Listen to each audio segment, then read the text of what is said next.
Are you ready to learn from an entrepreneur who has gone through it in entrepreneurship, from being bootstrapped and wanting to start his own business in a country far from home to now traveling the world as he grows his next business? This is the 𝐬𝐞𝐥𝐥𝐢 podcast, where every single season we're diving into the stories of amazing people on how they've been able to scale themselves. In season 1, we went through how to scale yourself with entrepreneurship.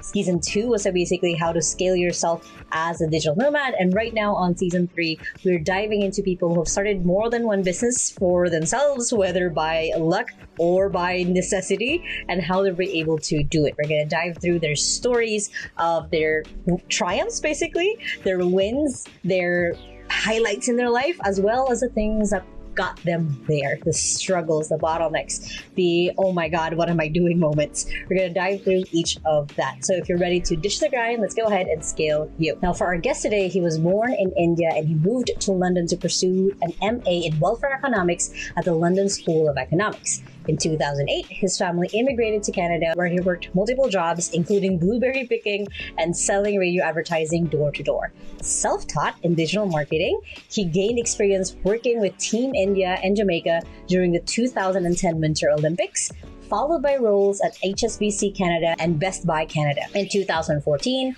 he ventured into entrepreneurship, founding 𝐬𝐴 Watches, which has expanded to sell in over 66 countries. He has been a speaker at numerous e-commerce events and was offered as the top 40 under 40 in e-commerce by AWC in 2021 and 2022. He currently divides his time between Bangkok, Vancouver, and Berlin. Hey guys, so please help me welcome our guest for today, Ronnie. Hey Ronnie! Hello! Excited to have you. We just had a really good, kind of very quick intro where you literally came from not really a life or death situation, but what could have been, because you were lucky enough to escape the Thailand earthquake. By luck, you were already on a flight. So sounds like a good kind of preview to your life. But to introduce yourself to everyone else on the podcast, can you walk us through who you were before your businesses and where you're at now? So kind of we'll go through the meat basically later on, but like where you were and where you're at now. Sure. My name is Ronnie. I'm an earthquake survivor who basically wasn't at the Bangkok earthquake. So hello, everyone. Who was I before my business started? That's an interesting question. My family is a family of immigrants, right? It's a typical immigrant story when you think about it, right? Family of 4 living in a 1-bedroom apartment. You know, in India, we were middle class. I'm sure you see this in different parts of the world, right? We were middle class. We were a middle class family in India, but due to the dollar currency conversion, we were definitely not any more middle class. We were definitely poor when we moved to Canada, right? So imagine a family of 4 living in 1 bedroom, you know, like me sleeping on an air mattress, and then, you know, all of us going in different places. Today, I think fast forward, it's been 20 years. Yeah, 20 years. I moved on May 14th, and this May 14th, it'll be 20 years. May 15th, I had a job. You know, that's how it is. But, you know, this May 15th, I run a company. It's fantastic, right? Entrepreneurship wouldn't have happened for me if it weren't for immigration, right? The first 3 years sucked, not gonna lie. It does suck.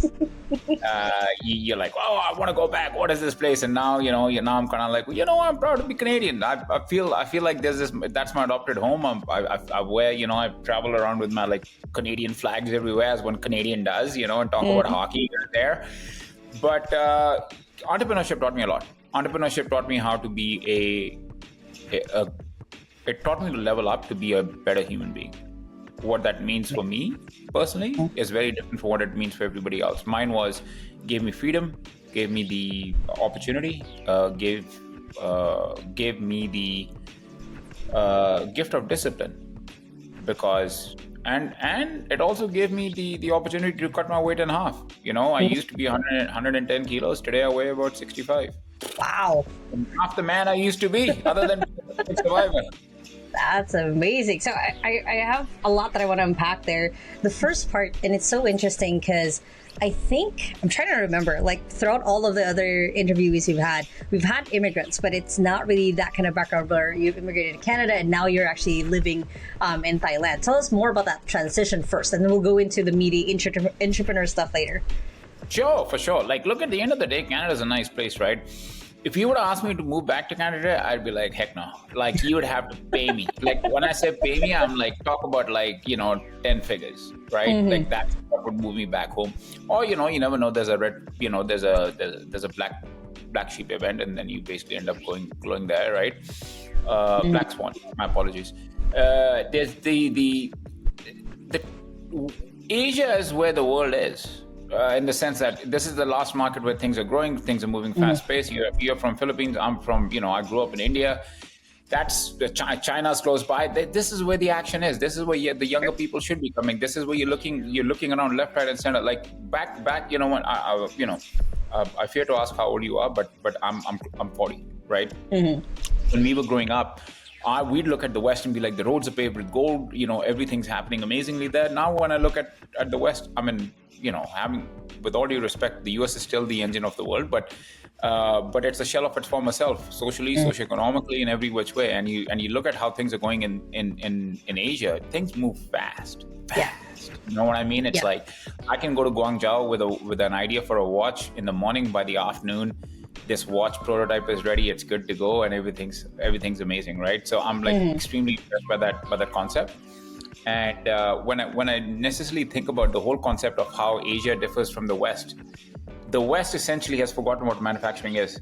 And the East is where manufacturing actually lies, and it's growing at a very, very fast pace. And I'm like so impressed with what's going on. The opportunities, the opportunity is more in Asia than it would be anywhere else. And the reason why I say that is just think about it from a technological perspective, right?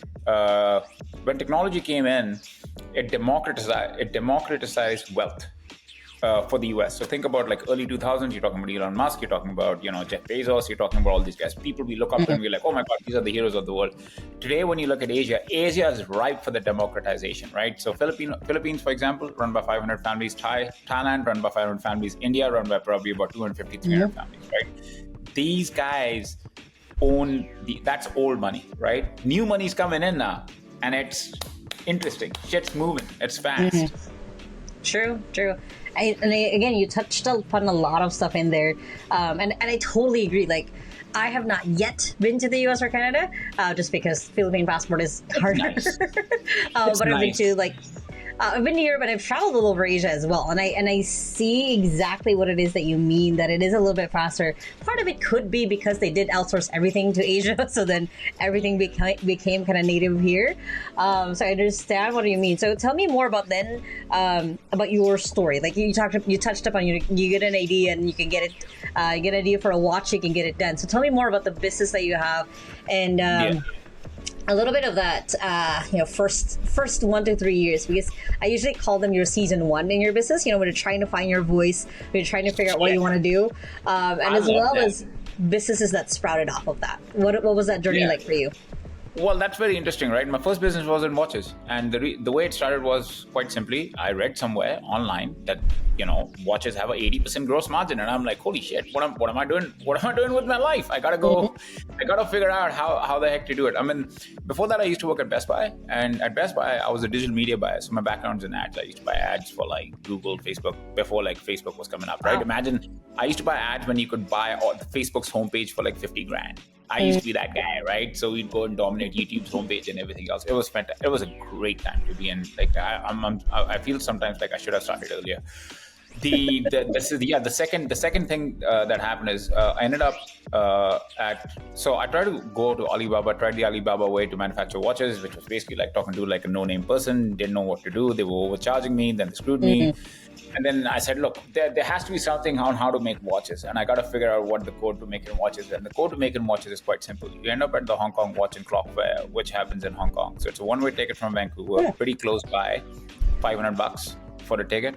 Called my buddy in Hong Kong, said, hey, I'm in town. Hong Kong's too expensive, can't afford it. Can I crash on your couch? He's like, yeah, come on down, buddy. That'd be great. Yeah. So relive university years, and every day, for 7 days, every day I used to go to this watch fair, knock on every guy's door and be like, yo, I'm trying to start out. Can you tell me about this and this? Some people would entertain me, some people would chew me off, and they're like, this guy's not worth any money. He's like, stop wasting my time. Ooh, shoot. And then at the end of it, like, one guy said, do you know how watches are made? I'm like, no. He's like, you want to see a factory? I'm like, yo, that'd be awesome. So this guy, I think he just saw me there for 7 days and he took pity on me, and he's like, come see my factory. I'm like, yo, this is going to be awesome. And then so he called me over. I said, and then he says, come stay at my house. I'll show you around the factory. 2-3 days later, decided to bankroll basically I said, look, I don't have much money. I only have like $5,000-$10,000 in the bank account. I said, I'll give you half.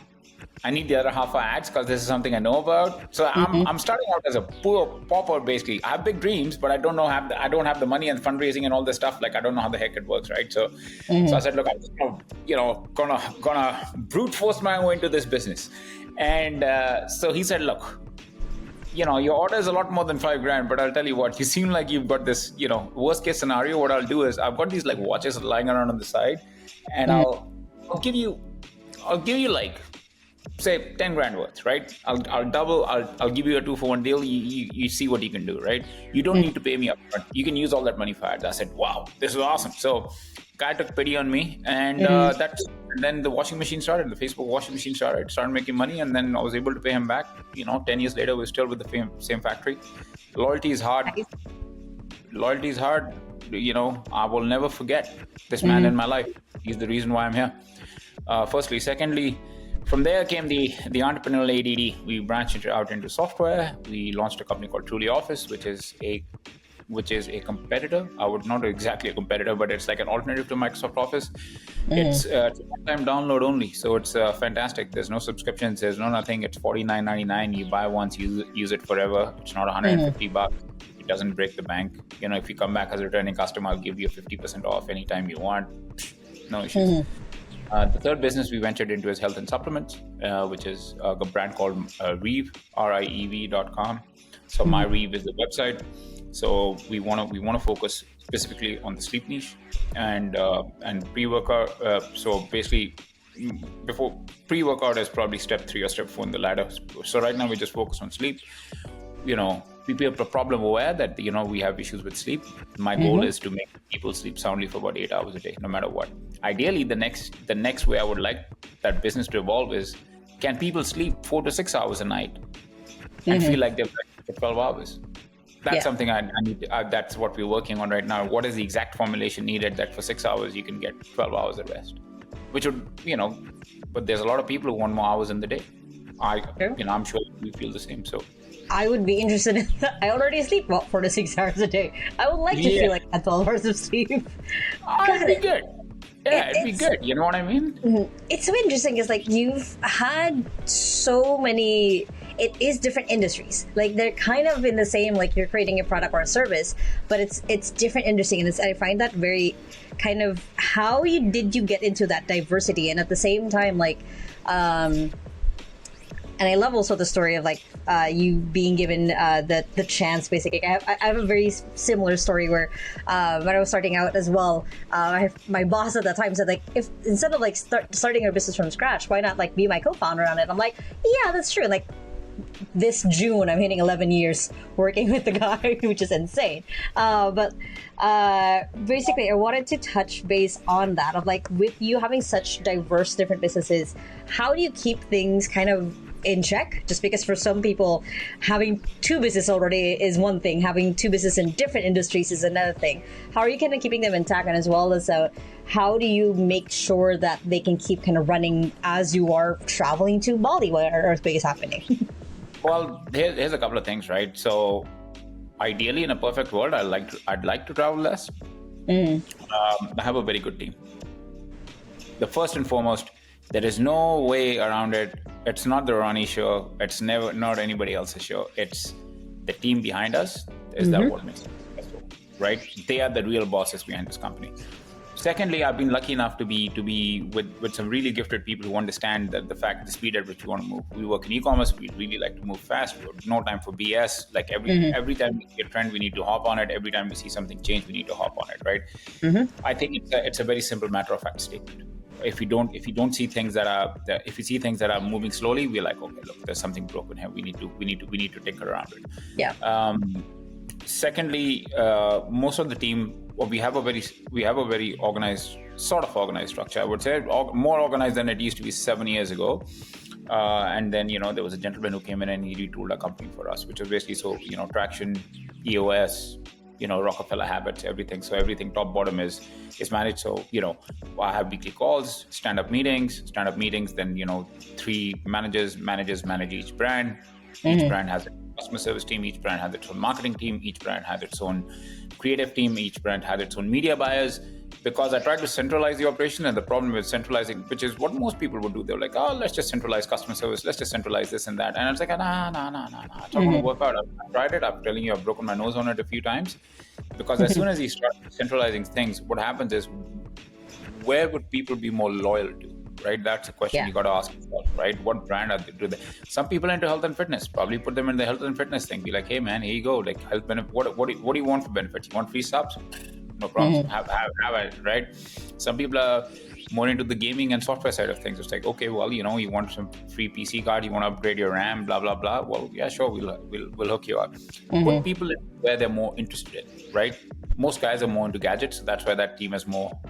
The software side is more full of gentlemen, and then health and stuff more female oriented, and the team is also global, right? So unlike most people who go to India or Southeast Asia to hire, we ended up hiring globally. So everywhere from Venezuela to the UK to Eastern Europe to Western Europe to Macedonia, and onward up until Dubai, India. So we cover the globe basically. So Canada, US. So we thought it was important to have a 24/7 coverage in terms of what the team is. Wow. And that's how we ended up to where we are. So because no matter what happens, even if I travel, even if I'm on the plane, like the engine's still running. Most important. That's true. And I totally agree. Like, it's the same thing for me. Like, it's my team and systems and making sure that everyone is working on what they want to work for. Not necessarily like bending, but like you want to focus on where people's strengths are and natural focus as well. Because then it's easier for you don't have to motivate them, you just have to inspire them, which is a better way to be, point of view to be, versus like having to like keep pushing people. So I agree on that. What then would be challenges? Like, what were the things, like I said, I love the, what you said earlier, the first 3 years is always like the most interesting first season of your life. But like, what does that look like for you? Like, it looks like different for so many people who's been on the podcast. What is the kind of that struggle like for you? Let me tell you, the first 6 months. The first 6 months was complete burnout. I don't know what business is. I don't know what I was getting into. I was like, holy shit, where the hell am I? What am I doing? So my customer service name was John. I was Mr. John. And I had a very thick Indian accent back then. I was like, hello, the call center Indian, hello. I was like, hello. So it's like, people like, why the hell are you prank calling us, man? Like, what the hell's going on? I was like proper 5'6" over there, right? So it was nuts. It was like, so couldn't really do it.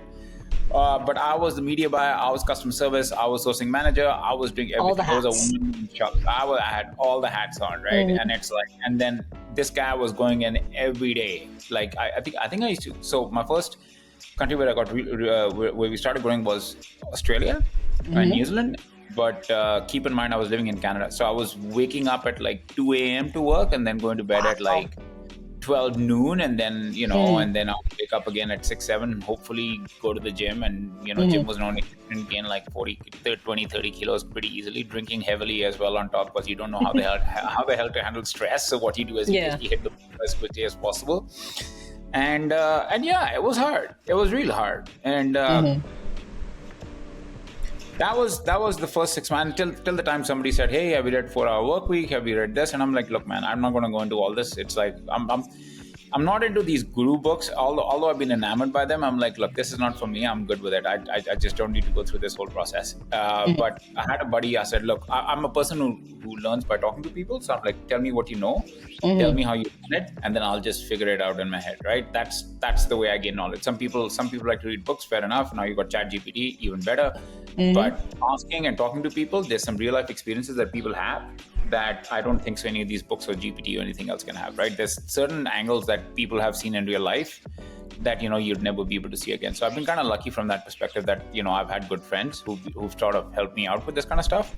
I think the couple of things that happened there, number one was my PayPal account's getting banned. Number two, my Stripe account's getting banned. Number three, my account's getting banned. So all that shit happened within the first 6 months. Wow. So I was going for a cousin's wedding to Calgary, which is a drive from Vancouver for 8 hours. And I was on the phone. I was like, guys, please don't do this to me. Like, my business is going to shut down. Just have some pity on me.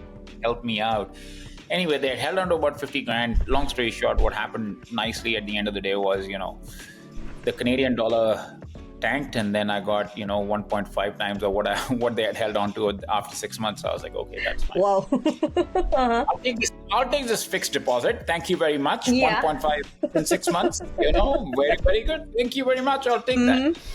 So that was number one. The other thing was I didn't have credit cards because my credit was poor. I was one of those guys who basically went stupid on his credit line. So yeah. So there are all these things that happen, Now as I speak to you, I appreciate it. I'm very grateful for it because sometimes, you feel that a tree has grown, but you want to never forget your roots. And this is a moment where I remember it, and I appreciate you bringing it up. So I thank you. Well, it is in that journey, right? Like, we see, and I'm totally the same way, where we see like Instagram posts, LinkedIn posts where people have reached there.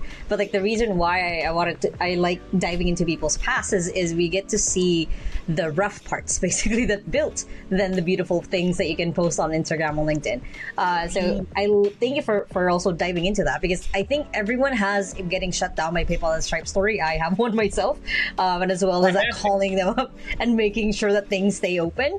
So that's such a good kind of picture that a lot of people don't see on the behind the scenes. Your roots. Yeah. You should never forget where you came from. Never forget. My mom says this to me every day. She's like, keep your well, she's a counselor, keep that in mind, right? But I mean, it's a good one. Just keep your feet grounded and your dreams in the sky. I was like, all right, that's a good one, right? Keep your aspirations as high as possible. You should expect more out of yourself. That's it. Yeah. Well, that was going to be my next question then, is now that you've kind of grown yourself, you've done this for a long time now, what kind of still keeps you motivated? What does, in the Philippines, we have a saying like, what wakes you up in the morning? It's a coffee ad. But what wakes you up in the morning? What's that thing that you're like, this is the next thing I want to do? So much stuff. I'm like just getting my hands dirty with the subs business, and it is phenomenal, right? I'm flying to China every month. I'm talking to suppliers. I'm grinding down the supply chain. I'm figuring out how to backtrack everything. I'm figuring out how to exactly get. I don't know anything about the niche. I'm calling people up. I'm like, yo, tell me about this kind of stuff. I'm not going to come and take your market share, but I need to understand what the hell's going on. I go and inspect factories. I go and make guangxi with my big brothers in China. It's awesome. And these guys are good guys, right? It's like there's no issues. But the thing is, I'm running Facebook ads. I'm going back 10 years ago. I'm the guy in that account every day. I'm the guy giving the creative direction. I'm the guy doing all the stuff. And if you ask me, I missed it. I missed it. Although I'm in, say, Bali or whatever, it's like I think that's where the fun is. Yeah. Getting up to like flow number 10, 11, 30, 40, whatever you're in life, right? It's okay. But the action's on the ground floor. And you know what? I enjoy the ground floor more than anything else. I like being in the thick of things. Because it's like you're fixing shit again. I'm fixing shit again. And I'm like, this is, it's not a good thing. I should have learned the first time, but it's like, I think that's entrepreneur spirit. That's literally the description of it, is we keep finding things that are broken or could be done better, and we just go back into it. Including my relationships. That's a different thing, but that's a longer conversation. It'll probably be like a different podcast that we'll do. You know what? I gotta call my mom. She's a relationship counselor. She's gonna give me a spiel about it. That should be a fun podcast to do with your mom then. I don't know. She's like, get out of my house, man. She's like, I can't have you on here. That'll be a whole different thing. Well, Ronnie, at this point then, I want to ask my favorite question. If we could, of course, with AI, DNA, especially since you're in that industry, if we could perfectly duplicate you, and there was like 20, 30, 100, an army of you, like 300 Ronnies in the world, what's the impact or change, or basically how would you want the world to look like with that much influence in the world? I don't know. Look, there's two things that come to my mind when I think about it, right? Number one is there's something in my mind that changed when I got a little bit of success. I'm not saying I'm mildly successful. I'm not very successful. I'm mildly successful. The powers that be have been kind to me. Is I grew out of a scarcity mindset and I learned how to give, right? I kept my heart open and I'm like, let's try it out, dude. Let's try it out, right? And some people will take advantage of it. Some people will not take advantage of it. Your job is to give, right? And I find that very fulfilling. So if there's anybody who ever says, hey man, I need some help, I don't know how to do this, I'm like, okay, have you done your research? Okay, sure. Okay, you really have done your research? I'll help you out, right? Freaking no issue, right? What's it? 10 minutes of your time? For them, it's It's a big deal. That is something I want to continue doing, giving back to entrepreneurs. It is a phenomenal, the feeling is phenomenal to see others succeed. And in fact, I want them to go bigger than me if they have the idea to. If they can grow twice or thrice my size, holy hell, that is so satisfying. The second thing is I want to know what it is to run a $1 billion company. I don't know what it is. I want to know what it is. I want to know what it is to scale. What does it take to sit on a $1 billion company? What does it take to sit on a $100 million? Let's start small, right? Let's start on $100 million, right? I want to know what it is to sit on a $100 million company and see, like, okay, this is what it takes. And I'm like, oh, that'd be awesome. That's super cool. I love that too, because like I kind of the same vision of like how you're not. It's not the interest of being that rich, but it's also the interest of like, how is it like? Like, what are their systems like? Like, what are their people? Exactly. Like, what do they do? What is their mindset? So I'm lucky. I have a friend. He runs a travel company that we know. It's pretty big in Southeast Asia. I don't want to name names, but you can imagine it's number one in the Philippines and Thailand and a few other places. Wow. So, and he sees scale, true scale. Right? So he always looks at me and says, you're thinking too small. And I'm like, what do you mean I'm thinking too small? He's like, you think too small. He's like, you need to find a product that you can scale.